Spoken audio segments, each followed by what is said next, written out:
జపాన్లో ఒక జూలో ఒక చిన్న కోతిపిల్ల పంచ్ దాని పేరు. అదేమైందంటే దాని తల్లి దాన్ని తిరస్కరించడం జరిగింది.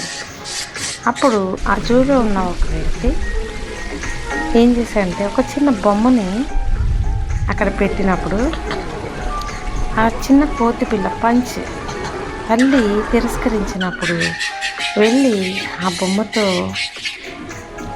ఉండి తన తల్లిలాగా దాని మీదే నిద్రపోతూ ఆ బొమ్మతోనే ఉంటూ ఆ బొమ్మతోనే ఆడుకుంటూ కాలం గడుపుతూ ఉంది.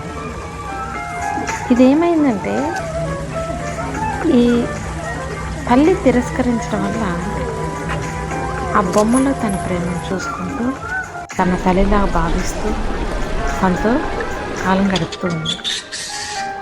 ఇదేంటంటే మనకి అర్థం కాదు, ఆ కోతి అనేది ఆ ప్రేమను ఎలా అనుభవిస్తుంది అనేది మాకు అర్థం కాదు. కానీ ఆ వీడియో చూస్తుంటే నిజంగా ఆ ప్రేమ అనుభూతి తను ఎంత చక్కగా అనుభవిస్తుంది అనేది మనకి అర్థమవుతుంది.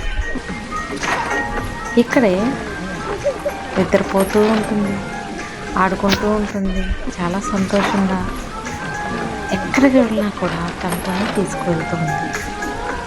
నిజంగా చూడటానికి ఎంత ఆహ్లాదకరంగా ఉంది. ఇలాంటి విషయాలు మన జీవితంలో కూడా జరుగుతూ ఉంటాయి. మనల్ని తిరస్కరించిన ప్రేమను పొందటానికి మనం కూడా ఎంత తహతహలాడుతుంటాము.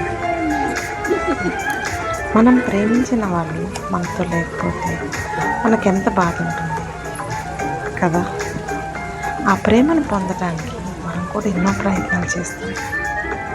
దూరంగా ఉన్న వ్యక్తుల్ని ప్రేమించడం, ఆ ప్రేమను పొందుకోవాలనుకోవడం అది చాలా గొప్ప అనుభూతి. ఆ ప్రేమ ఎప్పుడు మనతోనే ఉంటుంది, మన కోసమే ఉంటుంది, మన కోసమే జీవిస్తుంటుంది.